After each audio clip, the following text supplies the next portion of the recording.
السلام علیکم ورحمۃ اللہ وبرکاتہ۔ الحمد للہ نحمده ونستعینه ونستغفره ونؤمن به ونتوکل علیہ ونعوذ باللہ من شرور انفسنا ومن سیئات اعمالنا، من يهده الله فلا مضل له ومن يضلل فلا هادي له، وأشهد أن لا إله إلا الله وحده لا شريك له، وأشهد أن محمدا عبده ورسوله، أما بعد فإن خير الحديث كتاب الله، وخير الهدي هدي محمد صلى الله عليه وسلم، وشر الأمور محدثاتها، وكل محدثة بدعة، وكل بدعة ضلالة، وكل ضلالة في النار۔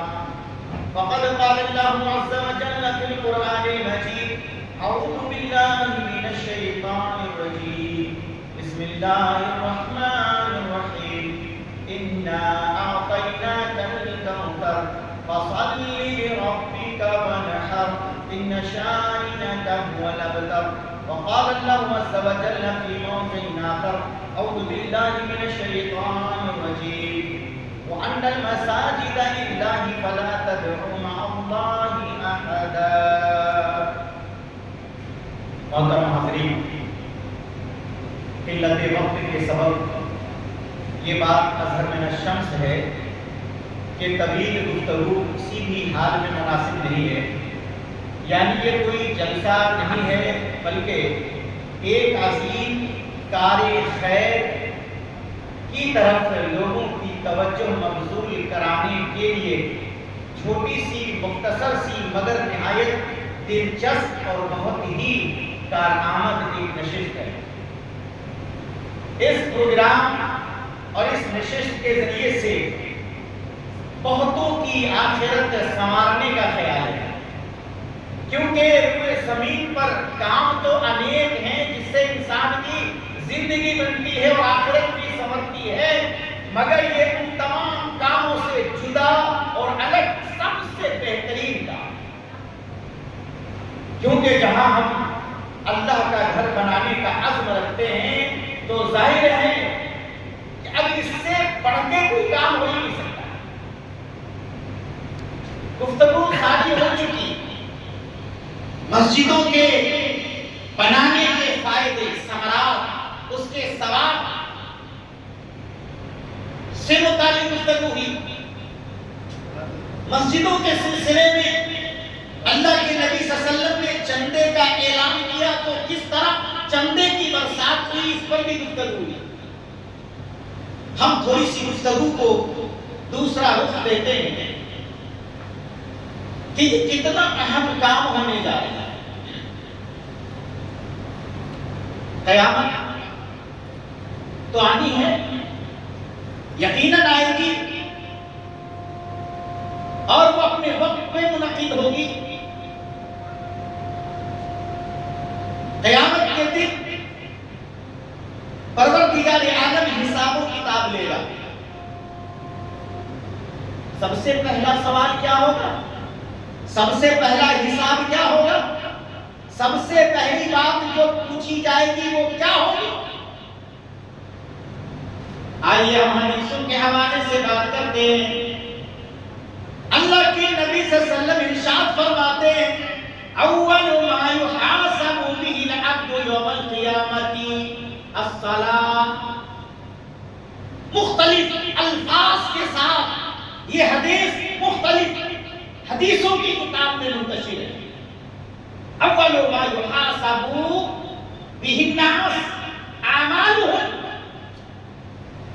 اس طریقے سے مختلف الفاظ کے ساتھ کہ قیامت کے دن بندوں کے اعمال سے متعلق جو ان سے پہلا سوال کیا جائے گا وہ نماز کے بارے میں سوال ہوگا، نماز مفروضہ کے بارے میں سوال ہوگا، نماز پنج گانے کا سوال ہوگا، فجر کا سوال ہوگا، ظہر کا سوال ہوگا، عصر کا، مغرب کا اور عشاء کا سوال ہوگا، اور بندہ سے پوچھا جائے گا، پروردگار عالم خود سوال کرے گا: او میرے بندو، میں نے تمہیں دنیا میں بھیجا تھا زندگی دی تھی، آزادی تھے، چلنے کے لیے پاؤں بھی دیا تھا، پکڑنے کے لیے ہاتھ بھی دیے تھے، سفر کرنے کے لیے گاڑیاں سواریوں کا انتظام کیا تھا، گھر سے مسجد جانے کے لیے بہترین راستے بھی بنوا دیے تھے، مسجدوں سے اذان کی آواز بھی تمہارے پردے سماج سے ٹکراتی تھی۔ بتاؤ میرے لیے تم نے نمازیں پڑھی تھی کہ نہیں پڑھی تھی؟ پہلا سوال بندے سے اسی نماز کے بارے میں ہوگا، جس نماز کو آج حقیر سمجھا جاتا ہے، جس کو معمولی کاموں میں گنوا دیا جاتا ہے، جس کے لیے اذان تو 5 وقت ہوتی ہے مگر مسلمان ہونے کے باوجود مسجد میں ایک وقت حاضری نہیں ہوتی۔ قیامت کے دن پہلا سوال اسی نماز کے بارے میں ہوگا۔ پھر یہاں سے مختلف روایتوں میں الگ الگ قسم کے الفاظ آئے۔ اللہ تعالیٰ حضرت فرشتوں سے پوچھے گا، فرشتوں سے پوچھے گا کہ ذرا ان کے نامہ اعمال کو ٹٹولو، دیکھو میرے بندے نے فرض نماز پڑھی، ٹھیک سے پڑھی، صحیح سے ادا کیا تھا؟ فرشتے اگر جواب دیتے ہیں ہاں ماشاءاللہ ان کی نماز کمپلیٹ ہے، یعنی جارے میں بھی نماز پڑھی تھی، گرمی میں بھی نماز پڑھی تھی، ڈر اور خوف میں بھی نماز پڑھی تھی، حتیٰ کہ میدان جہاد میں کھڑا تھا تو بھی اس نے نماز پڑھی تھی، دشمنوں کا خوف تھا تو بھی نماز پڑھی تھی، مرنے کا اندیشہ تھا تو بھی نماز نہیں چھوڑی تھی، بیماری سر پہ سوار تھی، نقاہت تھی، کمزوری تھی، کھڑا بھی نہیں ہو پاتا تھا تو بھی اس نے نماز پڑھی تھی۔ اے اللہ، اس نے نماز میں کوئی سستی نہیں کی، کوئی کوتاہی نہیں کی، کوئی غفلت سے کام نہیں لیا، اس کی نماز 5 وقت کی نماز بالکل مکمل ہے۔ اب یہ سوال اور اس کا یہ جواب ہے، میرا پار ہو گیا، کام ختم ہو گیا، نماز پڑھی، اسی مقصد کے لیے اللہ تعالیٰ نے دنیا میں بھیجا تھا۔ اور اگر یہ سوال کہ دیکھو فرشتوں میرے اس بندے نے نماز کیسی پڑھی، فرشتے جواب دے رہے ہوں گے اے اللہ اس نے نماز تو 5 وقت کی پڑھی ہے مگر کبھی کبھی کچھ کوتاہی ہوئی ہے، کبھی کبھی کچھ کوتاہی ہوئی ہے۔ اللہ فرمائے گا میرے بندے کے اس نماز کے نامہ اعمال میں دیکھو، اس باب میں دیکھو کہ اس نے فرض کے علاوہ نماز پڑھی کہ نہیں پڑھی۔ اگر نفل نمازیں پڑھی ہیں تو ان نفل نمازوں میں سے فرض میں جو کمی اور کوتاہی ہوئی ہے اس کی تکمیل کر دو۔ فرض میں کمی ہو گئی تو نفل کو اٹھاؤ اور وہاں پہ فرض کی جگہ لگا۔ اگر ان نوافل سے فرض کی پورتی ہو جاتی ہے تو معاف۔ اللہ اکبر، کتنے خوش نصیب ہیں وہ لوگ جو نماز پنجگانہ کو اہتمام کے ساتھ ادا کرتے ہیں۔ اول ما يحاسب به العبد یوم القیامت الصلاۃ، قیامت کے دن سب سے پہلا سوال بندوں سے اسی نماز کے بارے میں ہوگا۔ اگر نماز مقبول ہو گئی فإن قبل سائر عمل، اگر نماز مقبول ہے، پسندیدہ ہے، اللہ نے اس کی نمازیں قبول کر لی تو اس کی ساری عبادتیں مقبولیت کے درجے میں رکھ دی جائیں گی۔ روزہ بھی، حج بھی، زکات بھی، عمرہ بھی، دوسری عبادتیں بھی، ہر ایک عبادت کو مقبولیت کے دائرے میں رکھ دیا جائے گا۔ نماز اچھی تو سب عبادت اچھی ہے۔ اور فَإِنْ رُدَّتْ، اگر نماز مردود، سنت کے خلاف پڑھی، صحیح طریقے سے نہیں پڑھا، خشوع خضوع کے ساتھ نہیں پڑھا، وقت کی تحدید کے ساتھ نہیں پڑھا، فجر کو 8 بجے پڑھا، عشاء میں سو گیا، ان رُدَّ، اگر غلط نمازیں پڑھنے کی وجہ سے اس کی نماز رد کر دی گئی، لوٹا دی گئی، تو یہ نہ سمجھو کہ روزے کا ثواب ملے گا، حج کا ثواب ملے گا، نہیں، پروردگار عالم اس کے کسی عمل کا اس کو کوئی ثواب نہیں دے گا۔ سب غلط، نماز نہیں تو پھر کیا؟ جاؤ، اس لیے کہ ایک انسان کی زندگی کا تصور، ایک جاندار کی زندگی کا تصور ہے کہ اس کے جسم میں اس کا سر سلامت ہے، سانس لے رہا ہے، وہ بولے نہ بولے، سنے نہ سنے، اگر اس کا سر اس کے جسم سے الگ کر دیا جائے تو نہ ہاتھ کام کریں گے نہ پاؤں کام کرے گا۔ یہ نماز عبادتوں کے جسم کا سر ہے۔ ہاتھ کاٹ دیا جائے انسان زندہ رہے گا، پاؤں کاٹ دیا جائے انسان زندہ رہے گا، سر کاٹ دیا جائے تو انسان مر جائے گا۔ ساری عبادتوں کا اگر جسم بنایا جائے تو ان تمام عبادتوں کو جسم بنا کر نماز کی حیثیت کیا ہے؟ اس جسم کے اندر سر کی حیثیت ہے۔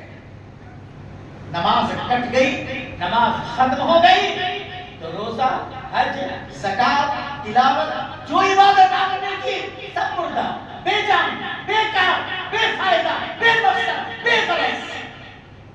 نماز صحیح کیجیے، نماز صحیح کیجیے، اس میں کوئی کوتاہی نہ۔ تو پتا چلا کہ قیامت کے دن سب سے پہلا سوال نماز کے بارے میں، تو اس زندگی میں سب سے زیادہ دھیان نماز پڑھ ہی دینا چاہیے نا۔ پہلا سوال قیامت ہے نماز کے بارے میں، تو زندگی میں سب سے پہلے دھیان نماز پڑھ دینا ہوگا۔ نماز نہ چھوٹے، کسی حال میں رہے نماز نہ چھوٹے، کیونکہ وہاں پہنچ کر اللہ غصے میں ہوگا، ناراض ہوگا، امت پریشان ہوگی۔ نبی کی سفارش پر فیصلہ سنانے کے لیے رب العالمین کرسی عدالت میں جب براجمان ہوگا، آؤ بلانا آئے گا، تو پہلا سوال نماز کا ہوگا۔ تو زندگی میں سب سے پہلے کچھ ہو نہ ہو نماز، پہلے نماز۔ اب زندگی میں نماز پڑھیں تو کیسے پڑھیں؟ کہاں پڑھیں؟ اپنے گھر میں، دکان میں۔ بہت سارے لوگوں کی عادت ہے ہم تو مسجد میں نہیں جاتے، بڑا ہنگامہ ہوتا ہے تو امام صاحب ایسے پڑھاتے ہیں۔ بہت سارے اسباب، بہت سارے بہانے بنا کر کچھ لوگوں نے بطور فیشن گھر میں نماز پڑھنا شروع کر دیا۔ پڑھ لیتے ہیں گھر میں، بھئی نماز تو پڑھتے ہیں نا۔ اب ہم یہ جاننے کی کوشش کرتے ہیں کہ کوئی آدمی بغیر عذر کے اگر گھر میں نماز پڑھ لیتا ہے تو نماز صحیح ہوتی ہے کہ نہیں؟ اور اگر ایسا ہے، ٹھیک ہے، درست ہے، تو بھئی مسجد بنانے کی ضرورت نہیں ہے، اتنا پیسہ لگتا ہے، اتنی محنت لگتی ہے، قوم کے پیسے لگتے ہیں، اتنے بڑے سرمایے کی کیا ضرورت؟ لوگ سب اپنے اپنے گھر میں پڑھ لیں۔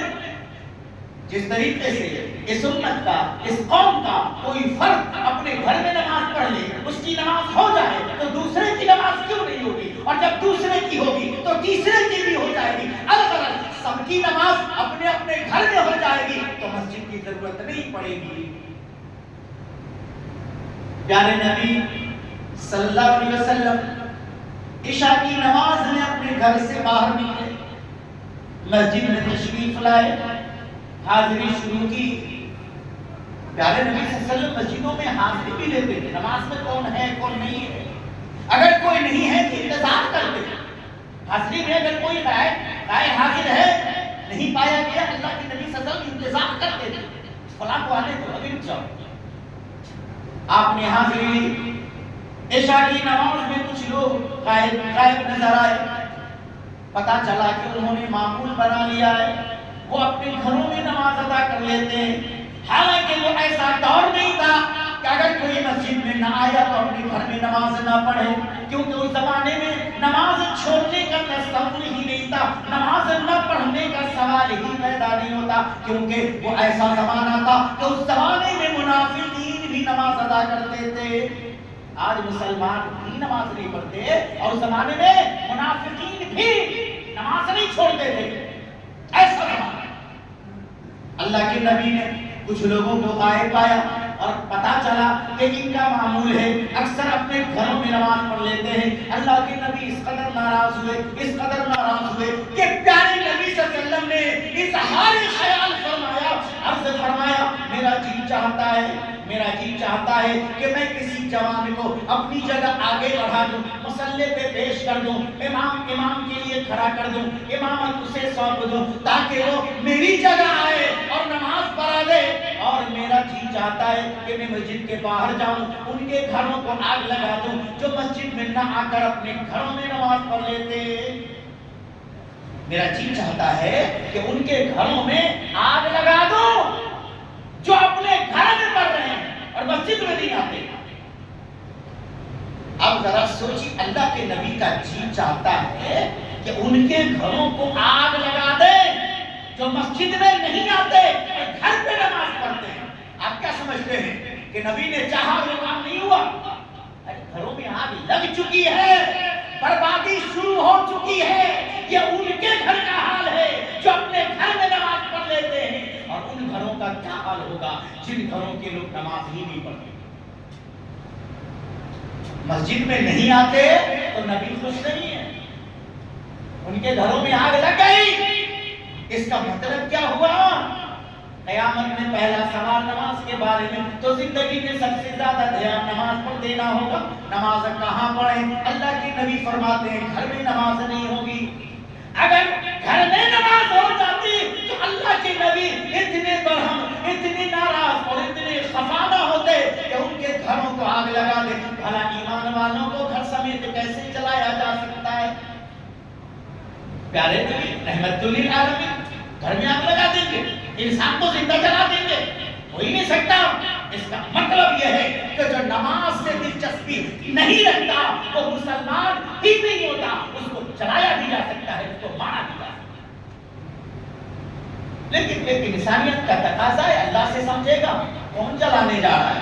اللہ کے نبی صلی اللہ علیہ وسلم نے خاموش رہے، آگ لگ گئی ان نمازیوں کے گھر میں جو اپنے گھروں میں نماز پڑھتے ہیں، مسجد کو چھوڑ کر۔ پتہ ہی چلتا ہے کہ نماز کے لیے مسجد ضروری ہے، نماز کے لیے مسجد ضروری ہے۔ اور یہ زندگی کا سب سے انمول سرمایہ ہے، زندگی کا سب سے انمول سرمایہ ہے نماز، اور اس نماز کے لیے مسجد ضروری ہے۔ تو ہر مسلمان کی ذمہ داری ہے اپنے نبی کی طرح صلی اللہ علیہ وسلم کہ وہ اپنا گھر بنانے سے پہلے اللہ کا گھر مکمل کر لے، اپنا گھر بنانے سے پہلے اللہ کا گھر مکمل کر لے، کیونکہ وہ حدیث بھی گزری، پیارے نبی ہجرت کر کے مدینہ آ رہے تھے۔ اللہ کے نبی صلی اللہ علیہ وسلم مدینہ پہنچنے سے پہلے ایک علاقے میں رکتے ہیں جس کا نام ہے قبا۔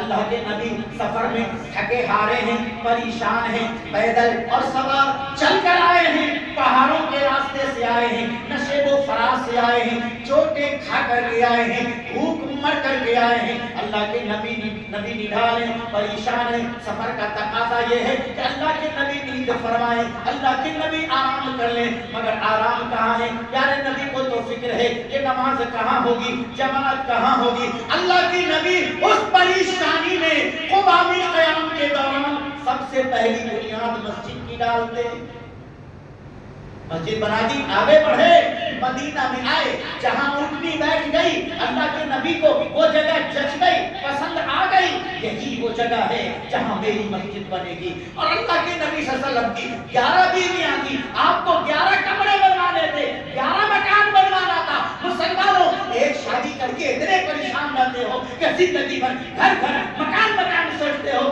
نبی کو 11 فیملی بسانی تھی، اور مدینہ میں آنے کے بعد آپ کو 11 مکان اپنی 11 بیوی کے لیے بنایا، مگر آپ نے مدینہ آنے کے بعد اپنے مکان کی فکر نہ کی، اپنے گھر بار کی فکر نہ کی۔ خیال آیا تو مسجد کا خیال آیا، اللہ کے نبی نے اپنا گھر بنانے سے پہلے اللہ کا گھر بنا دیا، اپنا گھر بنانے سے پہلے اللہ کا گھر بنایا، اور جب اللہ کا گھر کمپلیٹ ہو گیا پھر اپنا گھر بنا لیا۔ آج ہم پریشان کیوں ہیں؟ اس لیے کہ ہماری نظروں کے سامنے اللہ کا گھر بن رہا ہوتا ہے، پیسے نہ ہونے کی وجہ سے کام رک جاتا ہے، کھڑکی نہیں لگ پاتی، سلاخیں نہیں لگ پاتی، پلاسٹر نہیں ہو پاتا، زمین نہیں بن پاتی، مگر ہمارا مکان منزل 2 منزل 3 منزل کہاں سے خیر و برکت ہوگی بھائی؟ اللہ کا گھر اتنے آبادی میں نہ بن پائے، سب مل کے کمپلیٹ نہ کرا پائے، اور ایک آدمی اپنا گھر اپنی کمائی سے دنادر بنا رہا ہے۔ اگر مسجد کی ضرورت ہے تو اپنا مکان چھوڑ کر پہلے مسجد کی فکر ہونی چاہیے۔ اور ہمیں یقین ہے کہ یہ بجلی پور ہے، بجلی جیسی تیز رفتاری سے انشاءاللہ یہ مسجد کمپلیٹ ہوگی انشاءاللہ۔ آئیے ایک روایت کو، ایک واقعہ کو دہرا دوں اور اس واقعہ پر اپنی گفتگو ختم کر دوں۔ یہ واقعہ آپ کے سامنے گزر چکا ہے۔ مسجد دراصل اتنی اہم ضرورت ہے امت مسلمہ کے معاشرے میں، اتنی اہم ضرورت ہے کہ اس کی ضرورت کے وقت یہ نہیں دیکھا جائے گا کہ اہل محلہ معاشرے کے لوگ کس حال سے دو چار، اور اگر بہت غریب ہیں، تنگ دست ہیں، پریشان ہیں، مفلس ہیں، مفلوق الحال ہیں، یہ دیکھ کر تعمیر مسجد کا کام نہیں روکا جا سکتا۔ مفلسی کو خیال میں رکھتے ہوئے تعمیر مسجد کا کام، توسیع مسجد کا کام نہیں روکا جا سکتا۔ یہ نقطہ ہے جس واقعے کو میں پیش کرنے جا رہا ہوں۔ مسجد نبوی تو بن گئی، نمازی اس مسجد میں آ رہے ہیں، قطار در قطار، صف در صف، وہ مسجد بھر چکی ہے، حتیٰ کہ حال یہ ہو گیا کہ پیچھے والے نمازی کو سجدے کے لیے زمین نہیں مل پا رہی ہے، جگہ نہیں ہے کہ زمین پر سجدہ کرے۔ پیچھے سب والے، اگلے سب والے پیٹھ پر سجدہ کر رہے ہیں، پیٹھ پر سک سک کے جماعت ہوئے۔ گرمی کا حال یہ ہے کہ پسینے سے لوگ شرابور ہیں۔ مسجد کی چھت سٹی ہوئی، چھوٹا سا کمرہ۔ اللہ کے نبی صلی اللہ علیہ وسلم نے چاہ لیا کہ اس مسجد کی توسیع کی جائے، اس مسجد کو کشادہ کیا جائے، اس مسجد کو بڑی جگہ تک منتقل کیا جائے، بڑی بنا دی جائے۔ پیارے نبی یہ سوچ رہے ہیں اور لوگوں میں اعلان نہیں کر پا رہے۔ ایک دن، دو دن، کئی دن گزر گئے۔ اللہ کے نبی صلی اللہ علیہ وسلم نے ایک دن اپنی ہمتوں کو جٹایا، زبان کھولی، اعلان کرنا چاہا۔ آپ کی نظر دو طبقے پہ جا رہی ہے۔ آپ کے صحابہ کے دونوں طبقے اس مسجد کے نمازی ہیں۔ ایک طبقہ وہ ہے جو مکہ سے ہجرت کر کے آیا ہے، اپنے بدن میں ایک جوڑا لے کر کے آیا ہے، اپنا گھر بار سب چھوڑ کے آیا ہے، اپنی مال و دولت سب چھوڑ کے آیا ہے، اپنی تجارت کے اسباب چھوڑ کے آیا ہے۔ میرا نبی کا وہ ساتھی مکہ سے کچھ لے کر کے نہیں آیا، لوٹا پیٹا کارواں ہے، اس کے پاس کچھ بھی نہیں ہے۔ ایک طبقہ نمازیوں کا یہ ہے، وہ حاجر ہے بیچارہ، کچھ نہیں ہے اس کے پاس۔ اور اللہ کے نبی کا خیال کیا؟ چندے کا اعلان کرنا تاکہ مسجد چوڑی ہو جائے۔ اور حال یہ ہے کہ مسجد میں نماز پڑھنے والے کا ایک طبقہ مہاجر ہے، ان کے بدن پہ ایک جوڑے کے سوا کچھ نہیں۔ اللہ کے نبی نے دوسرے طبقے کو دیکھا جو مدینہ کے ہیں، انصار۔ ان کا حال یہ ہے کہ ایک تو وہ مزدوری کرنے والے مسلمان، کھیتوں میں کام کرنے والے مسلمان، باغوں میں کام کرنے والے مسلمان، اب وہ بھی جب مکہ سے کثیر تعداد میں مسلمان ہجرت کر کے مدینہ آ گئے تو اپنا سب کچھ بانٹ کر کے ان کو دے دیا۔ اب ان کے پاس بھی فراوانی رہی نہیں، جو چھوٹی موٹی پونجی تھی بٹ گئی ہے۔ اللہ اکبر۔ لیکن مسجد تو بنانی ہے، غریبی اپنی جگہ ہے، مفلسی اپنی جگہ ہے۔ مسجد کی تعمیر کا کام، توسیع کا کام نہیں روکا جا سکتا، کیونکہ یہ اتنی بڑی ضرورت ہے کہ اس ماحول میں بھی اس کی اہمیت، اس ماحول میں بھی جس میں کوئی مالدار نہیں رہتا۔ پھر بھی اللہ کے نبی صلی اللہ علیہ وسلم نے اعلان فرمایا تو کہا، اے میرے صحابہ، اے میرے ساتھیوں، یہ مسجد نمازیوں کی وجہ سے تنگ ہو گئی ہے، اس مسجد کی توسیع کا کام ضروری ہے، اس لیے میں چندے کا اعلان کرتا ہوں۔ میرے صحابہ تھوڑی تھوڑی ہمت کرو، تھوڑی تھوڑی محنت کرو, تھوڑی تھوڑی پونجی جمع کرو. میں قیامت کے دن چندہ دینے والوں کے لیے جنت کی پیروی, جنت کی سفارش کر دوں گا. جنت کی سفارش کر, یہ معمولی کام نہیں ہوتا.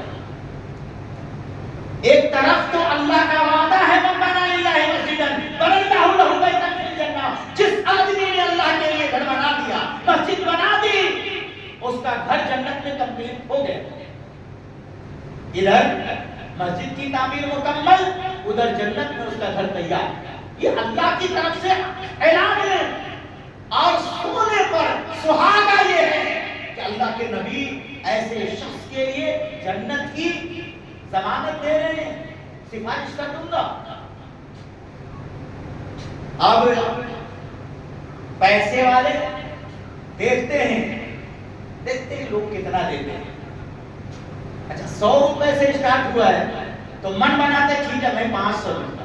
اگر کسی نے 500 دے دیا تو ذہن بنتا ہے چلو میں 5000 دے دوں. یعنی دوسرے کے مقابلے میں ہم اپنی دولت مسجد کے لیے نہیں, بلا مقابلہ. کون کیا دے رہا ہے, جو دے رہا ہے وہ اپنے لیے دے رہا ہے. ہمیں جو دینا ہے وہ اپنے لیے دینا ہے, ہمیں جو دینا ہے اپنے لیے دینا ہے. گاڑی خریدنے جاتے ہیں ایجنسی میں تو ہم یہ نہیں دیکھتے کہ کون سی گاڑی لے رہا ہے, 1 لاکھ کی لے رہا ہے, 1.25 لاکھ کی لے رہا ہے, چلو ہم 1.5 لاکھ والی لے رہے ہیں. ایسا نہیں ہوتا. اگر ہم نے سوچا ہے تو حالانکہ اسی ایجنسی میں لوگ 1 لاکھ 1.5 لاکھ کی گاڑی لے رہے ہوتے ہیں اور ہم 18-19 لاکھ کی گاڑی کے لیے پیشکش کر رہے ہوتے ہیں. وہاں پہ بلا مقابلہ ہم معاشرے میں یہ نہیں دیکھتے کہ فلاں آدمی جو گھر بنا رہا ہے اس کا بجٹ صرف 10 لاکھ روپے کا ہے, چلو ہم 12 لاکھ لگا کے مکان بنائیں. نہیں, ہمارا مقام تو کروڑوں کا ہوگا. دنیا کی چیزوں میں بلا مقابلہ اور اللہ کے گھر میں مقابلے میں آتے ہیں. نہیں, آپ تو مالدار ہیں, آپ غریبوں سے کیا مقابلہ کریں گے, آپ کے پاس تو اللہ نے بہت دیا ہے, آپ بلا مقابلہ دیجیے. سارے غریب صحابی موجود ہیں. اللہ کے نبی صلی اللہ علیہ وسلم نے اعلان فرما دیا ہے لوگوں چندہ دو, جو اس مسجد میں چندہ دے گا میں اس کے لیے قیامت کے دن جنت کی سفارش اور جنت کی پیروی اللہ سے کر دوں گا. حضرت عثمان غنی رضی اللہ تعالیٰ عنہ اس محفل میں, اس مجلس میں, اس مسجد میں ان نمازیوں کے بیچ چونکہ سب سے زیادہ مالدار تھے, انہوں نے کہا اے اللہ کے نبی اس چندے کا اعلان آپ مسلمانوں سے نہ کیجئے, میں اکیلا ہی کافی ہوں, میں ہی سب دے دوں گا. آج عثمان رضی اللہ عنہ کے جیسی دولت الحمدللہ کتنے لوگوں کے پاس ہے جو کہہ سکتے ہیں بھائی کہ اس گاؤں کی مسجد, بجلی پول کی مسجد میں بنوا دوں گا. بہت لوگ ہیں ایسے کہہ سکتے ہیں, لیکن چونکہ ایسا رواج نہیں ہے. ہمارے یہاں رواج چندہ دے کے کام چلانے کا ہے, تو ہر آدمی وہی سوچتا ہے چندہ دینا ہے نا, مسجد بن رہی نا, سب دے گا نا, چلو ہمارا 50,000 1 لاکھ. یہ کنسپٹ ہے ہمارا. صحابہ میں یہ کنسپٹ نہیں ہے. حضرت عثمان غنی کھڑے ہوئے, کہا اے اللہ کے رسول کام شروع کیجئے اور پیسہ لیتے جائیے, میں اکیلا انشاءاللہ سارا پیسہ خرچ کر دوں گا. اور کر دیا. صرف اکیلے عثمان غنی رضی اللہ تعالیٰ عنہ نے نبی صلی اللہ علیہ وسلم کی مرضی کے مطابق مسجد کی توسیع کا کام کرا دیا.